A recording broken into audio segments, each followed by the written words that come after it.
هعمل معاكم النهارده الشاورما المصري بتتبيله خطيره وبسيطه جدا وبتدينا نفس الطعم بتاع بره. معايا بقى من كل التوابل معلقه صغيره من بصل البودر، الثوم البودر، بابريكا، شطه، فلفل اسود، ومعايا بقى معلقتين من السماق، ده بس اللي بنحط منه زياده شويه.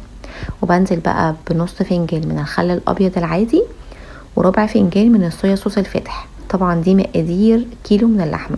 هنقلب بقى التوابل دي كده كويس جدا مع بعض، وما ننساش طبعا نظبط الملح بتاعنا.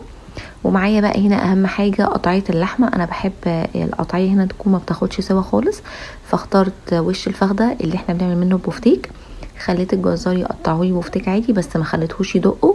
وبعد كده بقى قطعته شرايح بالطول بالشكل ده كده. وكمان ممكن عرق الفليتو برضو بيبقى خطير، ما بياخدش وقت خالص في التسويه. ممكن برضو نقطعه شاورما كده وننزله برضو في نفس التتبيله. ومعايا بقى مكون اساسي ما ينفعش نستغنى عنه خالص، اللية. ده 100 جرام من اللية، او معايا كمان مع اللية قطعه من الدهن قطعتهم صغير خالص كده او شرايح رفيعه، وبنزلها بقى على اللحمه.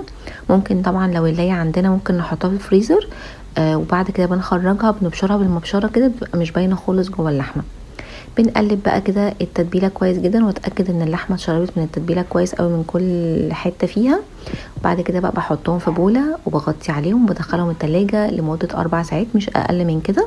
وطبعا كل ما بنسيبها في التتبيله بتبقى افضل طبعا بكتير، والسوا بتاعها بيبقى مظبوط اكتر.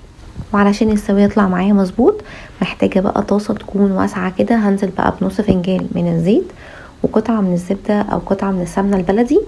واول ما تبقى سخنه كويس جدا هبتدي بقى ان انا انزل كده بقى اللحمه.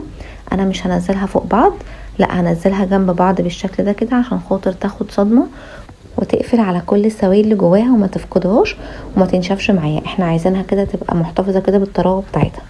نزلت بقى كل الكميه، وبعد ما خدت لون بالشكل ده هبتدي ان انا اقلبها علشان اتاكد ان هي استوت من كل اتجاه. وبعد ما خلاص اتاكد انها استوت بالشكل ده كده ابتدي بقى انا اضيف الاضافات. ما ينفعش ان انا اضيف اي اضافه قبل ما تستوي اللحمه. اول حاجه هضيفها البصل. معايا بصلتين كده قطعتهم شرايح رفيعه خالص كده، ونزلت بقى على الشاورما وهقلبهم بالظبط تقليبه كده لمده 30 ثانيه مش اكتر من كده. انا حابه ان انا احتفظ بقرمشه البصل معايا. بعد كده بضيف بقى تاني اضافه الفلفل الالوان. وفي ناس هنا اختلفت معايا كتير ان الشاورما المصري مش بيتحط عليها اضافه الفلفل، بس يا جماعه دي اضافه، اللي حابب يضيفها يضيفها، اللي مش حابب مش مشكله براحته خالص. بس انا بحب شكل الفلفل الالوان على الاكل عموما يعني. نزلت الفلفل وبرده مش هقلبه كتير، هي دوبك برده 30 ثانيه بالظبط. انا حابه ان انا احتفظ بكل الخضار بقرمشته كده البسيطه كده، يبقى طعمه خطير جوه اللحمه. وبعد كده بقى اخر حاجه بعد ما بطفي على النار خالص بنزل بقى بطماطمايه واحده بس كده، بشيل منها البذر والميه وبقطعها صغير خالص وبضيفها. وبعد كده بضيف بقى البقدونس. يا ريت ما نستغناش بقى عن اضافه البقدونس لانها بجد بتنقل الاكله لمكان تاني خالص والطعم مميز جدا. كده خلاص الشاورما جاهزه معايا.